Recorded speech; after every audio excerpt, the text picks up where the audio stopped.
Hello students, welcome to जीवन classes. आज का ये वीडियो इलेक्ट्रिकल मशीन के लिए लेक्चर नंबर 10 होने वाला है और लेक्चर नंबर 10 में हम देखेंगे नो लोड ट्रांसफार्मर के साथ फेज़र डायग्राम कैसे बनते हैं। आज का ये लेक्चर काफ़ी ज़्यादा इंपॉर्टेंट होगा क्योंकि आज हम यहाँ पर सीखेंगे फेज़र डायग्राम को ड्रॉ करना। तो चलिएगा शुरू करते हैं। नो लोड ट्रांसफार्मर के साथ फेज़र डायग्राम। देखिए, सिंगल फेज ट्रांसफार्मर को पढ़ रहे हैं तो सिंगल फेज ट्रांसफार्मर की बात करेंगे। सिंगल फेज ट्रांसफार्मर में एक प्राइमरी वाइंडिंग होती है और एक होती है सेकेंडरी वाइंडिंग। दो वाइंडिंग यहाँ पर होती है। प्राइमरी वाइंडिंग वो होती है जो एसी वोल्टेज सोर्स से जुड़ा हुआ होता है, जैसे कि आप ये देख रहे हैं, ये एसी सप्लाई है, इससे जो जुड़ी हुई वाइंडिंग है ये कहलाएगी प्राइमरी वाइंडिंग। और जिस वाइंडिंग को लोड कनेक्ट होता है, जिस वाइंडिंग पर लोड कनेक्ट होता है ये वाली, ठीक है, इस पर कोई भी आपकी मशीन हो, बल्ब हो, कुछ भी जिससे भी आप वर्क लेना चाह रहे हो, तो जिससे लोड कनेक्ट होगा तो उस वाइंडिंग को कहेंगे सेकेंडरी वाइंडिंग। क्लियर है? ये आपका ट्रांसफार्मर, ये आपकी कोर कहलाएंगी। ये पत्ती टाइप जुड़ी हुई होती है, लेमिनेटेड कोर है, ठीक है। तो इस तरीके से, और ये हो जाएगा हमारे पास जो फ्लक्स इसमें जनरेट हो रहा है। तो फिलहाल आप जान लीजिएगा कि प्राइमरी और सेकेंडरी वाइंडिंग कौन कौन सी होती है। तो प्राइमरी वाइंडिंग वो होती है जिससे हम एसी सप्लाई को जोड़ते हैं, और सेकेंडरी वाइंडिंग उससे दूसरी तरफ होती है जहां से लोड कनेक्ट होता है। यदि सेकेंडरी वाइंडिंग के साथ कोई लोड नहीं ज्वाइंट करें तो हम नो लोड ट्रांसफार्मर कहते हैं, जो भी ट्रांसफार्मर हमारा रहेगा। क्यों? क्योंकि हम बात कर रहे हैं नो लोड ट्रांसफार्मर की। तो नो लोड का मतलब क्या है कि कोई भी उस पर लोड नहीं लगा होगा। उसमें एसी तो सप्लाई होगी लेकिन उस पर ना तो उससे मशीन चला रहे हैं ना उससे बल्ब जला रहे हैं, कोई भी लोड कनेक्ट नहीं है। तो नो लोड ट्रांसफार्मर में सेकेंडरी साइड ओपन सर्किट हो जाता है और इसलिए सेकेंडरी सर्किट में कोई करंट प्रवाहित होता ही नहीं, और एक छोटी करंट प्राइमरी साइड में, यानी कि जो छोटी करंट जो है वो प्राइमरी साइड में प्रवाहित होती रहती है क्योंकि वो एसी से कनेक्ट होता है, जिसे हम क्या कहते हैं, नो लोड करंट कहते हैं। ठीक है, कोई आपसे कहे कि नो लोड करंट कहाँ पर होता है, तो आप कहेंगे कि प्राइमरी वाइंडिंग में होता है और वो काफ़ी ज़्यादा छोटा होता है।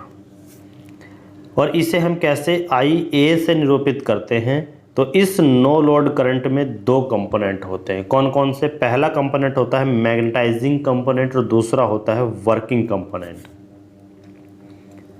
अब मैग्नेटाइजिंग कंपोनेंट क्या होता है और वर्किंग कंपोनेंट क्या होता है, इनके बारे में अगर हम देखें तो ये हमें देखने को मिलता है कि जो IM है, IM से उसको प्रदर्शित किया जाता है। दोस्तों याद रखिएगा, I और सफिक्स में M।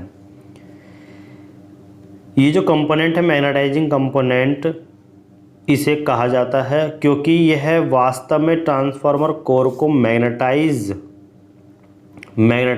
करने के लिए उपयोग किया जाता है। यानी कि ये जो कंपोनेंट है इसका काम ही है ट्रांसफार्मर की कोर को मैग्नेटाइज करना, तो इसी को हमने कह दिया मैग्नेटाइजिंग कंपोनेंट। और हम यह भी कह सकते हैं कि जो I म्यू है उसका उपयोग कोर में फ्लक्स यानी कि फाई M, ये जो फ्लक्स है दोस्तों इसको लिख लीजिएगा, ये जो है इसको लिख लीजिएगा फाई M। ठीक है, तो यह कह सकते हैं कि जो I म्यू का उपयोग हम करते हैं वो फ्लक्स फाई M को स्थापित करने के लिए करते हैं, मैग्नेटाइजिंग कंपोनेंट को स्थापित करने के लिए करते हैं। अब जैसा कि फ्लक्स फाई M द्वारा विकसित किया गया है कि I म्यू, इसलिए वे दोनों एक दूसरे के फेज़ में होंगे। अब देखिए, हम I म्यू का यूज़ करते हैं, यानी कि ये I म्यू ऐसे है। I म्यू का हम उपयोग करते हैं किसके लिए? फाई M को स्थापित करने के लिए। तो दोनों जो है ये एक ही फेज़ में होंगे क्योंकि इसी से ये स्थापित हो रहा है। ठीक है, आगे चलिए। अब बात करते हैं नेक्स्ट कंपोनेंट की, जो है वर्किंग कंपोनेंट। वर्किंग कंपोनेंट को आप कैसे देखेंगे दोस्तों? आइए देखिए, वर्किंग कंपोनेंट को हम I और सफिक्स में W मूल रूप से ट्रांसफार्मर लॉसेस के लिए जिम्मेदार होता है। जो आई के सफिक्स में W है उससे हम लिखते हैं वर्किंग कंपोनेंट को। और ये ट्रांसफार्मर में जो लॉसेस होते हैं उनके लिए ज़िम्मेदार होता है। और मुख्य रूप से हमारे पास जो ट्रांसफार्मर होते हैं उसमें हिस्टैरिसीस लॉस और एडी करंट लॉस उपस्थित होते हैं और इसी के लिए ज़िम्मेदार होता है वर्किंग कंपोनेंट। लेकिन यह जो है नगण्य लॉसेस के लिए भी जिम्मेदार होता है। जो छोटे छोटे लॉसेस होते हैं जिनको हम नगण्य मान लेते हैं उनके लिए भी यही जिम्मेदार होता है। इसलिए यहाँ पे नोट में कुछ लिखा हुआ है कि I²R, ये I²R ये है। I²R लॉसेस वाइंडिंग रेजिस्टेंसों के कारण ही होता है और इसलिए वे नो लोड की स्थिति में नगण्य हो जाते हैं। यह कंपोनेंट ट्रांसफार्मर में होने वाले लॉस, जो भी लॉस होते हैं उनके लिए जिम्मेदार है और यह वास्तव में ट्रांसफार्मर में कुछ कार्य करते हैं। और जब ये कुछ कार्य करते हैं तो तभी तो इन्हें वर्किंग कंपोनेंट कहा जाता है। कुछ कार्य तो करते हैं जिससे लॉसेस ये होता है, इनकी जिम्मेदारी मतलब ये इन्हीं के लिए जिम्मेदार होते हैं कि लॉस जो करवाते हैं यही करवाते हैं। और जब ये कुछ ना कुछ काम करते ही हैं तो इसलिए इनको कहा गया वर्किंग कंपोनेंट या फिर नो लोड करंट या फिर वाट फुल कंपोनेंट कहा जाता है। अब देखिए जो IW है अप्लाई वोल्टेज V1 के साथ फेज में रहता है। हमने क्या कहा कि जो Imu है वो phi m के साथ फेज में रहता है और जो IW है वो V1 के साथ फेज में रहता है। ये रहा, ठीक है। नो लोड करंट जो I0 है, I0 जो सफिक्स में लिखा हुआ है उसको I0 बोलते हैं। तो no load current I0 primary के रेटेड करंट, जो प्राइमरी वाइंडिंग का रेटेड करंट है उसके 3 से 5% के क्रम से छोटा होता है। ठीक है, चलिए आगे बढ़ते हैं, बात करते हैं फेज़र डायग्राम जो हम यूज़ करते हैं, बनाते हैं, वो कैसे बनता है। दोस्तों यहाँ से इस लेक्चर को थोड़ा ध्यान से देखिएगा। सभी कंपोनेंट के जो फेज़र डायग्राम है ट्रांसफार्मर के, नो लोड के और फिर लोडिंग कंपोनेंट के, वो सभी यहाँ पर बना के समझने वाले हैं। नो लोड पर ट्रांसफार्मर का फेज़ डायग्राम हम कुछ स्टेप के रूप में समझेंगे और यह विधि समझने में बहुत ही आसान है, इसलिए हम यहाँ पर इसको लेकर के आए हैं। स्टेप 1 में हम देखें तो फेज़र के रूप में phi m लेते हैं। पहले तो हम फेज़र के रूप में phi m लेते हैं। दोस्तों एक बात आपको बता दें कि अगर आपको थोड़ा सा ब्लर दिख रहा हो, देखने में, अगर इसमें लिखा हुआ जो है ये वाला जो पोर्शन है, इसमें अगर आपको ये वाला पोर्शन लिखा हुआ देखने में कुछ प्रॉब्लम आ रही हो तो आप जो है अपने मोबाइल की थोड़ी सी क्वालिटी को, वीडियो क्वालिटी को बढ़ा लीजिएगा, उससे जो है आपको क्लियर दिख जाएगा, क्योंकि ये थोड़ा सा ब्लरिंग है। इसलिए स्टेप 1 में क्या करेंगे कि एक फेज़र के रूप में phi m को लेते हैं। फेज़र के रूप में हमने phi m को ले लिया, ये वाला कंपोनेंट, ठीक है। स्टेप 2 पे हम क्या करेंगे कि नो लोड ट्रांसफार्मर के EMF समीकरण के द्वारा दिया जाता है। अब देखिए नो लोड का जो EMF समीकरण है वो हमने लास्ट वीडियो में बता दिया था, वो होता है E = phi sin ωt। जो उस वीडियो को नहीं देख पाए हैं वो स्टूडेंट्स वीडियो के डिस्क्रिप्शन में जाइएगा और वहाँ पर एक लिंक दिया हुआ है जो आपको कंप्लीट इलेक्ट्रिकल मशीन फर्स्ट की प्लेलिस्ट मिल जाएगी, उसमें सारा टोटल कोर्स डला हुआ है, ठीक है। अब इसमें अगर हम बात करें तो ये हमारे पास आ गया EMF का इक्वेशन।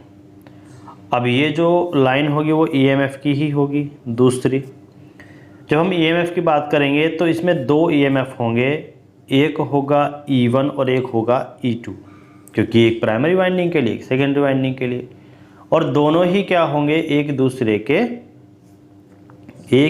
के फेज़ में होंगे। तो दोनों ही E1 और E2 हम यहाँ पर ड्रॉ करेंगे, ठीक है। तो ये जो बनेगा ये बनेगा फेज़र डायग्राम बन कर के आएगा। अब इसके बाद स्टेप 3 में हम क्या ऐड करेंगे, ठीक है। देखिए यहाँ पर हमारा इतना तो बन गया था, ये E1 E2 दोनों हो गए और ये हो गया phi m। बस इतना ध्यान रखिएगा कि जो E1 है ये परिमाण में कम है, यानी कि वैल्यू में कम है, और E2 जो है ये वैल्यू में ज़्यादा है। दिख रहा होगा आपको, इसके जो वैल्यू है वो ज़्यादा है। तो देखिए E1 और E2 जो है, ये जो EMF है ये एक ही फ्लक्स phi m से इंड्यूस होते हैं, और इसलिए वे दोनों प्रत्येक एक दूसरे के फेज में ही होंगे, क्योंकि ये phi से ही इंड्यूस हो रहे हैं, phi m से। लेकिन जो E2 का जो परिमाण है, जो E2 की जो वैल्यू है वो क्या होगी, ज़्यादा होगी, यानी कि अलग होगी, भिन्न होगी किससे, E1 से। तो हम यहाँ पर देखते हैं एक फॉर्मूला हमारे पास था कि A equal to E1/E2 T1/T2 V1/V2 N1/N2। कौन सा, EMF और turn ratio, voltage and turn ratio हमने लास्ट वीडियो में बता दिया था। इसलिए लास्ट की जो वीडियो है लेक्चर नंबर 8 उसको देखना बहुत ही ज़रूरी है दोस्तों, तभी ये आपको जो कम्प्लीटली समझ में आएगा। ये लेक्चर नंबर 9 है, तो लेक्चर नंबर 8 का अगर आप देखेंगे तो उसमें ये सारी इक्वेशन को बहुत ही अच्छे तरीके से बताया गया है, तो वहाँ पर देख कर के आइए तो आपको तुरंत ही समझ में आ जाएगा। ठीक है, तो वोल्टेज और टर्न रेशो की जो इक्वेशन है वो होती है A equal to E1/E2 V1/V2 equal to T1/T2 equal to N1/N2। ये सभी के रेशो जो है वो एक दूसरे के बराबर होते हैं, उनको हमने मान लिया था A। तो हम लिखेंगे यहाँ पर, अगर देखें तो इस इक्वेशन से उठाएं तो E2 इक्वल टू E1/A आ जाएगा, सीधी सीधी बात है। तो ये जो समीकरण है तो ये है, हम ये निष्कर्ष निकालते हैं इससे कि EMF जो E1 है वो E2 दोनों ही क्या हैं, phi के 90 डिग्री के कोण से सिर्फ जो फ्लक्स है उसके पीछे है, यानी कि जो phi का जो फ्लक्स है उसके क्या है, पीछे है। बस एक बात ध्यान रखिएगा फेज़र डायग्राम बनाने में कि जो आगे और पीछे हम ये बोलते हैं तो डायरेक्शन जो हम देखेंगे वो ऐसे देखेंगे कि एक घड़ी, मान लो घड़ी की सुई इधर को चलती है, ठीक है, घड़ी की सुई इधर को चलती है, तो इसे हम बोलेंगे पीछे। क्या बोलेंगे, पीछे बोलेंगे, ठीक है। और जब इधर को चलेंगे तो उसको बोलेंगे हम आगे, ठीक है।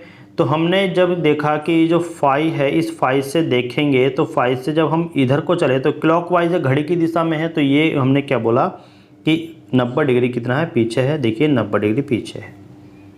यहाँ पे क्या आता है, ये 90 डिग्री का साइन होता है, तो ये क्या है, 90 डिग्री पीछे दिख रहा होगा आपको, ठीक है, 90 डिग्री पीछे है। तो इस बात का आप ध्यान रखिएगा।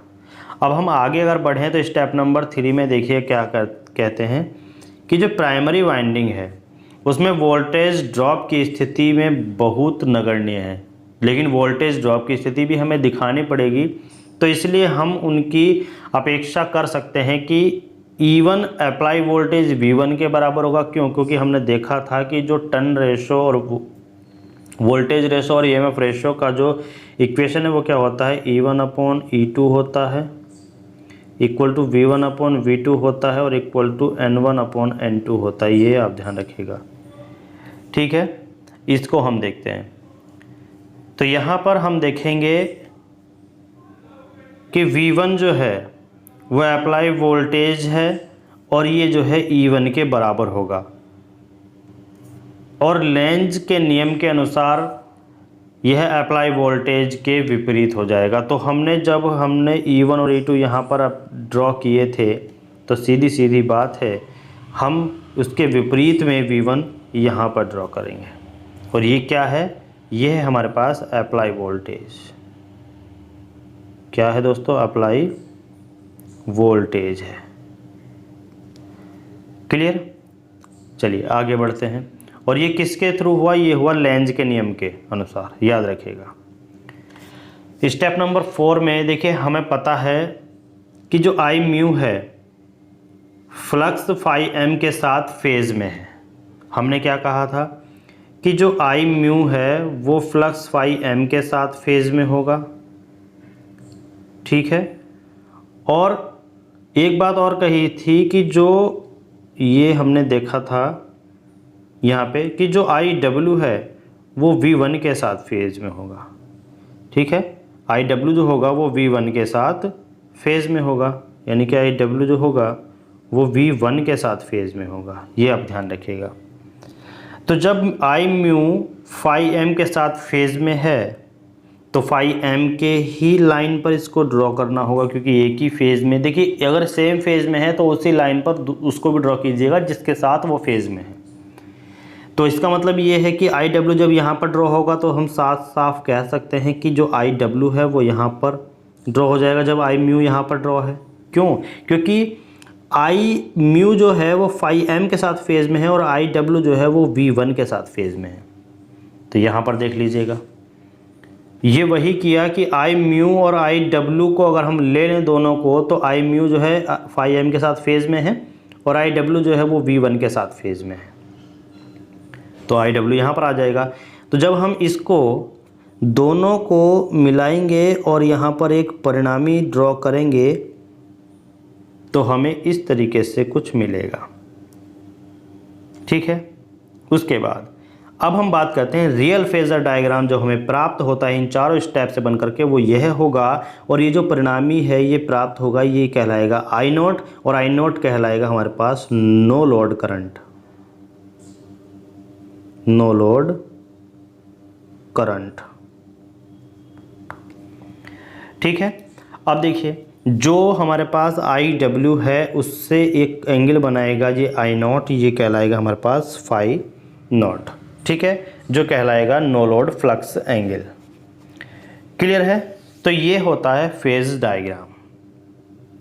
हो गया, ये नो लोड के लिए है ट्रांसफार्मर का फेज डायग्राम। तो इसको आप सही तरीके से देख लीजिएगा, जहाँ कहीं भी आपको अगर बनाना है तो इस तरीके से बनेगा। 4 स्टेप से बनता है और फाइनल हमारे पास ये निकल करके आता है।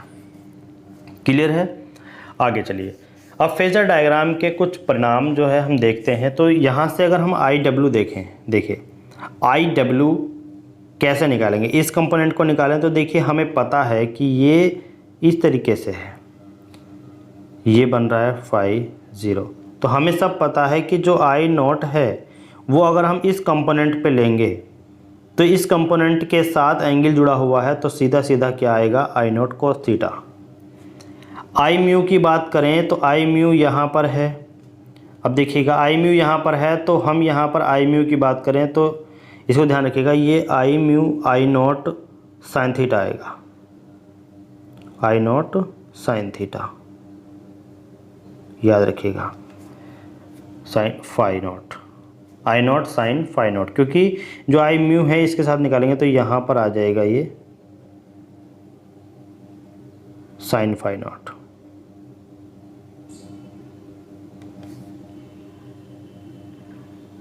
ठीक है, अब ये वाला एंगल हो जाएगा। क्यों? क्योंकि जब यहाँ पर ये एंगल होगा तो ये इस एंगल को क्या लिख सकते हैं हम, इस एंगल को 90 माइनस 90 माइनस फाई नॉट लिखेंगे। और अगर ये हम कॉस लिखेंगे तो कॉस 90 माइनस फाई नॉट क्या होता है, साइन फाई नॉट होता है, इसको याद रखिएगा। क्लियर है? तो यहाँ पर आ जाएगा ये। अब हम जानते हैं कि जो पाइथागोरस से हम एक कंपोनेंट निकालते थे ये वाला, इसकी वैल्यू आई नॉट की, जब ये वैल्यू हमारे पास आई म्यू है और ये वैल्यू हमारे पास आई डब्ल्यू है, तो ये जो कंपोनेंट निकलेगा ये वाला, ये कंपोनेंट क्या निकलेगा, यहाँ से ये। तो ध्यान रखिएगा कि जब हम किसी बक का परिणामी निकालते हैं तो क्या होता है, दोनों भुजाओं का वर्ग, याद रखिएगा, दोनों भुजाओं का वर्ग होता है और उसका रूट हो जाता है उनका प्लस करके। कैसे? आप सोच रहे होंगे कि ये तो ऐसे बना हुआ है, पाइथागोरस में ऐसे निकलता है। तो दोस्तों ये ऐसे ही है। क्यों? क्योंकि देखिएगा ये जो आई म्यू है ये इसके बराबर है ना, तो जब हम इसको आई म्यू लेंगे तो ये जो कंपोनेंट बन के आएगा ये ऐसे आएगा, ये आई नॉट है, ये आई डब्ल्यू है और ये आई म्यू है। तो बन गया ये हमारे पास एंगल जो है ये फाई है। तो यहाँ से हम लेंगे सीधा सीधा। तो जो बड़ा कंपोनेंट होता है आई नॉट, उसका स्क्वायर इक्वल टू में जो छोटी भुजाएं होती हैं उन दोनों का स्क्वायर का सम, और जब इस पे से स्क्वायर हटाएंगे तो इधर जाके रूट चढ़ जाएगा। आ गया समझ में? आगे बढ़ते हैं। इसके बाद जो कॉस फाई नॉट होगा, यहाँ से अगर हम देखें कॉस फाई नॉट, तो cos phi naught equal to क्या हो जाएगा, आई डब्ल्यू अपॉन कितना, आई डब्ल्यू, और अपॉन में हो जाएगा हमारे पास आई म्यू। वो कैसे, यहाँ पे आप देखिएगा हमने एक बात बताई थी आपको अभी कि जो हमने कंपोनेंट लिया था ये वाला, तो ये क्या था, आई डब्ल्यू, ये हमारे पास आई म्यू, और ये हमारे पास आई नॉट। ठीक है, अब एक बार बताइए कि जो आई डब्ल्यू है उसकी वैल्यू क्या है, आई नॉट कॉस फाई, ये है। ठीक है, और इसकी वैल्यू क्या है, I nought sine phi nought, I nought sine phi nought. ठीक है, इसके बाद अब अगर हम इसको भी ना लिखें तो एक बात आप साफ साफ देख लीजिएगा, जो हम बताना चाह रहे हैं ये आई म्यू है, इसको आप साफ साफ ये देखिएगा कि कॉस फाई नॉट, यानी कि कॉस क्या होता है, कॉस क्या होता है, लाल बटे कक्का में जाओ, तो लाल बटे कक्का में जाओगे तो आधार अपॉन कर्ण होता है। आधार क्या है, एंगल जब हमारे पास ये वाला है तो हमारे पास आधार क्या हो जाएगा, आधार ये वाला हो जाएगा।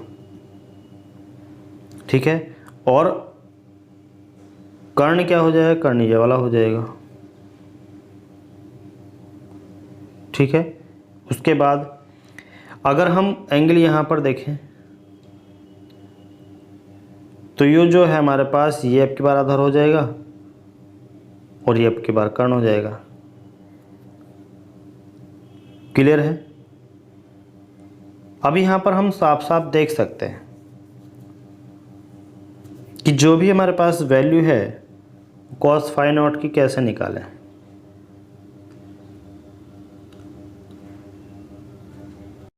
तो इस हिसाब से देखें तो हमारे पास जो वैल्यू आएगी वो आएगी आई डब्ल्यू यानी कि आधार, और कर्ण हो जाएगा हमारे पास आई नॉट, ये वाले। तो कितना हो जाएगा, आई डब्ल्यू और आई नॉट, याद रखिएगा आई नॉट हो जाएगा। ठीक है, तो I W upon I not ये यहाँ से आएगा।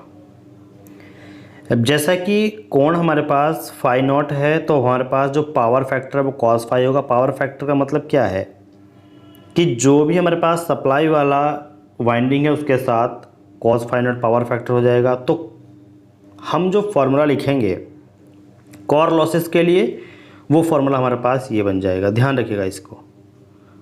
और मैग्नेटाइजिंग वोल्ट एम्पियर के लिए अगर लिखेंगे तो उसका फॉर्मूला ये बन जाएगा। इन दोनों फार्मूला को आप जो है याद रख लीजिएगा, आपके न्यूमेरिकल में काम आएंगे। नेक्स्ट में देखेंगे एक लोड किए गए ट्रांसफार्मर के फेज डायग्राम। अभी तो हमने देखे कि no load phasor diagram of transformer, अब देखेंगे phasor diagram of loaded transformer.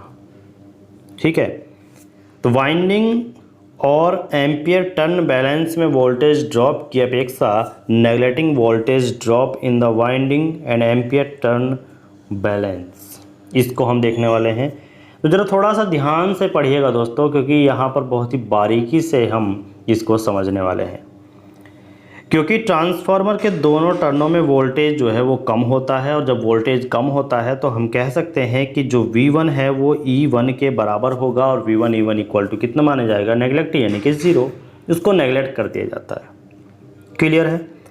अब जो E2 V2 है, देखिए V1 और इक्वल टू E1 ये तो 0 के बराबर हो गया, लेकिन जो E2 है वो किसके बराबर है, V2 के बराबर है। इसका मतलब ये हुआ कि E1 और E2 ये दोनों V1 V2 के बराबर होंगे, लेकिन जो E1 कंपोनेंट होगा वो V1 के बराबर होने के साथ साथ नगण्य यानी कि 0 हो जाएगा। अब लोड किए गए ट्रांसफार्मर के लिए वेक्टर आरेख जो दिखाए गए हैं वो आगे हैं, उनकी हम बात करेंगे, साथ साथ बनाते भी चलेंगे कैसे कैसे बना है। वोल्टेज ट्रांसफॉर्मेशन रेशियो यूनिट माना जाता है, यानी कि यूनिटी का मतलब होता है 1 माना जाता है, ताकि प्राइमरी वेक्टर सेकेंडरी वेक्टर के कैसे हो जाए, बराबर हो जाए। और ये जो चित्र में दिखाया गया है आपको हम दिखा दें कि ये जो फिगर है हम इसके बारे में बात करेंगे। ठीक है, फर्स्ट वाला तो नॉन इंडक्टिव लोड के लिए वेक्टर ड्रॉ किए जाते हैं और सेकेंडरी करंट I2 E2 के साथ जो है वो फेज में होता है और इसे हम क्या है V2 होना चाहिए, यानी कि E2 और V2 ये है। तो E2 के साथ जब I2 फेज में होता है तो V2 भी होना चाहिए क्योंकि E2 के बराबर V2 है। यह प्राइमरी अतिरिक्त करंट जो है वो I1 डैश, अभी तो I1 करंट था प्राइमरी, अभी क्या हो गया अतिरिक्त करंट है I1 डैश, उसका कारण बनता है। वो चाहे लैग करे चाहे वो आगे बढ़े, ठीक है, चाहे वो पीछे जाए चाहे वो आगे बढ़े, वो कंपोनेंट बनता रहेगा, उसी से फेजर डायग्राम ड्रॉ होंगे कि एक अतिरिक्त करंट जो है वो कहाँ पर ड्रॉ होगा। अब देखिए जो कि इसके साथ विपरीत फेज में बनता है, यानी कि I1 के विपरीत फेज में हमेशा I1 डैश होगा, चाहे वो अगर मान लिया कि वो E1 E2 से लैग कर गया, पीछे जा रहा है, फाई एंगल पीछे जा रहा है, तो वो भी फाई एंगल पीछे ही जाएगा, अपनी स्थिति से पीछे जाएगा। और इसकी जो इसका जो परिमाण है वो क्या होगा, K = 1 के बराबर होगा, याद रखिए यूनिटी होगा। इसके बाद प्राइमरी करंट I1 I2 और I-1 का वेक्टर योग है, यानी कि जो I1 है वो I0 और I1 डैश का वेक्टर योग होगा, यानी कि जो हम कहेंगे कि I1 है वो क्या होगा I0 और प्लस में I1 डैश का वेक्टर योग होगा। और कोण जो है कोण फाई V1 के द्वारा पीछे होगा, यानी कि कोण फाई के द्वारा वो V1 से पीछे आ जाएगा। क्या आ जाएगा V1 से पीछे, I डैश। अब चित्र अगर हम देखें जो हमारे पास सेकंड है वो एक वेक्टर जो इंडक्टिव लोड है उसके लिए तैयार किया गया है और इस केस में सेकेंडरी के द्वारा करंट जो है वो I2 primary current I1 I0 और I1 डैश का वेक्टर योग है और इस जो कोण है वो फाई द्वारा V1 के पीछे है। तो सबसे पहले हम फर्स्ट की बात कर लेते हैं, फिर सेकंड की बात करेंगे, फिर चित्र जो 3 है उसकी बात करेंगे, यहाँ पर ही दे रखा है ये, ठीक है। तो देखिएगा जैसे जैसे हम कहते जाएंगे वैसे वैसे हम बनाते जाएंगे। सबसे पहले इसको हम मिटा देते हैं और अब इसको बनाना स्टार्ट करते हैं, कैसे हम फेजर डायग्राम बनाएंगे, ठीक है। ये तो समझ में आ गया, अब इसको बना के दिखाते हैं। चलिएगा देखिए यहाँ पे ये डायग्राम है, इसी के ऊपर हम बनाते हुए चलेंगे, ठीक है, या हम यहाँ पर इस सीट पर बनाते हुए चलेंगे। सबसे पहले हम क्या करते हैं देखिएगा, जो V1 और E1 ये दिखाए गए थे ये 0 के बराबर हैं और E2 और V2 ये दोनों बराबर हैं। तो लोड के अगर ट्रांसफार्मर के लिए वेक्टर आरेख जो है वो दिखाया गया है, उसके अकॉर्डिंग हम बनाते चलेंगे। तो वोल्टेज ट्रांसफार्मर रेशो यूनिटी जो है 1 माना जाएगा, ताकि जो प्राइमरी वेक्टर सेकेंडरी वेक्टर के बराबर हो जाए। इसका मतलब क्या है, ये दिखाया गया था कि जो फ्लक्स है ये, तो ये सबसे पहले इसको ड्रॉ करते हैं, इसी से पूरा फेजर डायग्राम बनेगा, ये O है, क्लियर। इसके बाद उसने क्या कहा था कि जो V1 है वो E1 के बराबर है। तो V1 यहाँ पर आता है, ये हमने फेजर डायग्राम में देखा था, और जो E2 है वो यहाँ पर आता है। तो जब V1 के बराबर, सॉरी ये V2 है, ठीक है, या फिर E2 लिख लो। V1 के बराबर क्या है, E1 है, यानी कि यही है E1 है, और V2 के बराबर क्या है, E2 है, यानी कि यही E2 है। ये बना। इसके बाद उसने क्या कहा था कि नॉन इंडक्टिव लोड के लिए वेक्टर ड्रॉ किए जाते हैं और सेकेंडरी करंट I2 E2 के साथ फेज में है और V2 के साथ भी होना चाहिए। यह प्राइमरी के अतिरिक्त एक करंट है I1 डैश जो इसका कारण बनता है। I1 डैश कहाँ पर ड्रॉ होगा, देखिएगा I1 डैश जो ड्रॉ होगा वो यहाँ पर ड्रॉ हो रहा है, इसका कलर चेंज कर लेते हैं, यहाँ पर ड्रॉ हो रहा है, ये है I1 डैश, आप चित्र में देख सकते हैं I1 डैश। और I1 डैश जो है वो उसके जो मतलब I2 है उसके बिल्कुल अपोजिट है, तो यहाँ पर हो जाएगा I2, ठीक है। तो एक परिणामी निकलेगा यहाँ पर, ध्यान आया। ठीक है। ये होगा हमारे पास जो हमारे फेजर डायग्राम में बनता ही है I1, और इन दोनों का जो परिणामी होगा वो होगा हमारे पास ये I0, ये होगा नो लोड। तो इससे यहाँ पर ये ड्रॉ करेंगे और ये जो बनेगा ये बनेगा हमारे पास φ1। देखिए I1 के साथ φ1 बनेगा और ये I0 के साथ φ0 बनेगा, इसका ध्यान रखिएगा। तो ये बना आपका फेजर डायग्राम फर्स्ट पोर्शन का, ठीक है। ऐसे इसके बाद सेकंड वाले की बात करते हैं, तो इसको हम क्या करते हैं, मिटा देंगे। सेकंड वाले की बात करेंगे, आप इसको बना लीजिएगा, एक बार वीडियो को थोड़ा पीछे कर लीजिएगा, डायग्राम पूरा आ जाएगा और आप इसको बना लीजिएगा। दूसरे वाले की बात करते हैं। चलिए देखिए सेकंड में, चित्र सेकंड में देखते हैं। वेक्टर एक इंडक्टिव लोड के लिए तैयार किया गया है। देखिए आपकी बार क्या है, ये जो वेक्टर हम करेंगे ये क्या है, इंडक्टिव लोड। ये इंडक्टिव लोड के लिए है, इसको आप ज़रा थोड़ा ध्यान रखिएगा, इंडक्टिव लोड। अब इंडक्टिव लोड के लिए जब वो बनाने को कहेगा तो कैसे करेंगे, देखिएगा। सबसे पहले तो हम डायग्राम तो बिल्कुल वही उस तरीके से सेम बनाएंगे। कौन सा, जो हमारे पास था, ये फाई है, ये V2 है, E2 है, ये V1 है, E1 है, और यहाँ पर आ जाएगा हमारे पास I1 और ये आ जाएगा हमारे पास I1 और ये आ जाएगा I2, ठीक है। सॉरी, ये I2 नहीं होगा, ठीक है। तो यहाँ पर देखिए, इसके बाद अब हम जो बनाएंगे उसको देखिएगा। जो कंडीशन है, किसकी कंडीशन है, ये कंडीशन है हमारे पास इंडक्टिव लोड की। क्या कि इस केस में सेकेंडरी के द्वारा जो करंट I2 है वो एक कोण φ2 E2 के पीछे है। इंडक्टिव में क्या होता है, बस यही चेंज है। इंडक्टिव में क्या होता है कि जो ये I2 है ना, ये E2 के φ पीछे है, φ2 पीछे है। तो इसका मतलब क्या है, E2 के φ2 पीछे हम बनाएंगे, ये हो जाएगा I2, और एंगल क्या है, एंगल है हमारे पास φ2। तो पीछे का मतलब क्या है, ये पीछे,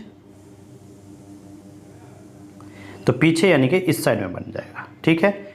इसके बाद तो करंट जो I1 है वो I2 के साथ विपरीत फेज में हमेशा रहता है। तो इसका मतलब क्या होगा, जो I1 है वो भी क्या हो जाएगा, इसी के पीछे हो जाएगा, ये हो जाएगा I1। बस इतना ध्यान रखिएगा, ये इसका से हटा करके वहाँ ले जाना है, क्योंकि I2 के हमेशा विपरीत होगा I1। जहाँ भी जाएगा I2 उसी के विपरीत बना देंगे I1 को।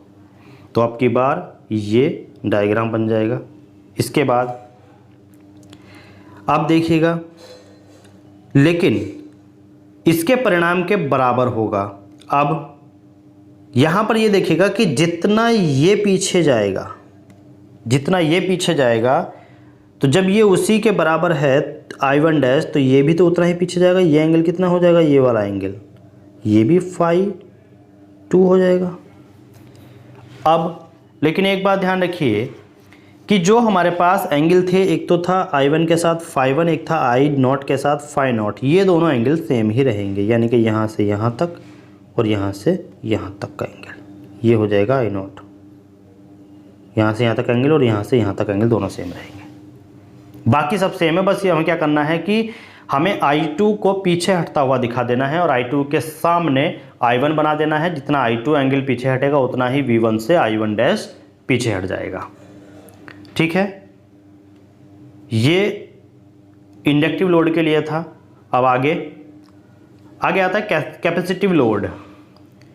कैपेसिटिव लोड के लिए देख लीजिएगा, कैपेसिटिव लोड के लिए थर्ड कंडीशन आती है कि वेक्टर कैपेसिटिव लोड के लिए तैयार किया गया है। तो इस स्थिति में जो सेकेंडरी करंट I2 है वो φ2 द्वारा E2 से आगे होगा। देखिए इंडक्टिव में पीछे होता है, लेकिन उसमें क्या होगा, आगे होगा। तो अब की बार क्या है, हम तो वही डायग्राम तो बना लेंगे। ये φ हो गया, ये E2 और V2 हो गया। ये E1 और V1 हो गया। यहाँ हमारे पास I1 तो रहेगा ही, ये हमारे पास I0 तो रहेगा ही, लेकिन अब की बार क्या होगा, बस इतना थोड़ा सा ध्यान रखिएगा कि जो ये है ना हमारे पास, जो ये है, ये I0 I2 इधर चला जाएगा। तो कैसे करेंगे, जो भी हमारे पास ये बना हुआ था ये, अब यहाँ से हम कह ले इतना आप बना लीजिएगा, हर डायग्राम में इतना तो ज़रूर बना लीजिएगा, ये O है। तो जब आप इतना बना करके चलेंगे, यहाँ से अब शुरू होना है, तो ये अब की बार बनाना है हम कैपेसिटिव के लिए। तो कैपेसिटिव में E2 से जो I2 है वो कितना हो जाएगा, E2 से जो I2 है वो phi2 आगे हो जाएगा। तो आगे किधर चलते हैं, आगे इधर की तरफ चलते हैं, तो phi2 इधर हो गया। अब हम जानते हैं कि ये अगर I2 है तो इसी के विपरीत बनता है I1 डैश, ठीक है। और V1 से जो उसका एंगल है वो कितना बनता है, phi2 ही बनेगा। लेकिन एक और है जो हमारे पास I1 है तो उसके साथ एंगल phi1 बनेगा, और एक और है जो हमारे पास है I0 तो उसके पास बनेगा phi0, और यही डायग्राम हमारे पास है। क्लियर है। और देखेंगे हम यहाँ से यहाँ तक ही, ठीक। तो ये बन गया, ये हो गया कैपेसिटिव के लिए, ये हो गया कैपेसिटिव के लिए, कैपेसिटिव लोड। और जो यहाँ पर देखिए इस तरीके से बना था, आपको ध्यान आगे आ जाएगा, ये इस तरीके से बना हुआ था, वो हमारे पास क्या बना था, वो बना था इंडक्टिव लोड के लिए। और जो ये हमारे पास इस तरीके से बना हुआ था, एक यहाँ था, ठीक है, एक यहाँ, दो ये यहाँ थे और ये यहाँ थे, ठीक है। जो इस तरीके से बना था ये बना था हमारे पास किसके लिए, सिंपल। क्लियर। यानी कि फर्स्ट स्थिति वाला ये था जो हमने यहाँ पर देखा था नॉन इंडक्टिव लोड के लिए, ठीक है, कोई लोड नहीं, ठीक। ये नॉन इंडक्टिव लोड, ये इंडक्टिव लोड और ये कैपेसिटिव लोड। बस इतना ध्यान रखिएगा, नॉन इंडक्टिव लोड में इसी लाइन पर रहेंगे और इंडक्टिव लोड में ये पीछे आ जाएगा I2 phi2 एंगल, और जो कैपेसिटिव लोड है वो phi2 एंगल आगे चला जाएगा जो I2 की पोजीशन है, ठीक है। ये हुआ। अब आगे चलते हैं, ट्रांसफार्मर की लीकेज रिएक्टेंस। तो दोस्तों ट्रांसफार्मर की जो लीकेज रिएक्टेंस है उनके बारे में हम बात करेंगे नेक्स्ट वीडियो में। वीडियो अगर अच्छा लगा हो तो वीडियो को लाइक और शेयर कीजिएगा। चैनल पर जो स्टूडेंट्स नए जुड़े हैं वो चैनल को सब्सक्राइब ज़रूर कर लें। ऐसे ही आगे बात करेंगे, अभी काफ़ी ज़्यादा है लेकिन 38 मिनट्स का लेक्चर हो चुका है, थोड़ा ज़्यादा ना हो जाए तो आगे हम बात करेंगे। ये सभी जो है आगे डायग्राम और इक्वेशन जो है सभी को, ये डायग्राम भी हम बनाना सिखाएंगे, तो देखना ना भूलिएगा। जीवन क्लासेस जो यूट्यूब चैनल है उसको सब्सक्राइब कर लीजिए और नोटिफिकेशन बेल आइकन को प्रेस कर लीजिएगा, जिससे कि नोटिफिकेशन के हर खबर आप तक पहुंचे और सबसे पहले आप जो है उसको देख लें। Thank you, thanks for watching. Next video में, नेक्स्ट लेक्चर में आप सभी के साथ हम फिर से जुड़ेंगे इलेक्ट्रिकल मशीन फर्स्ट के।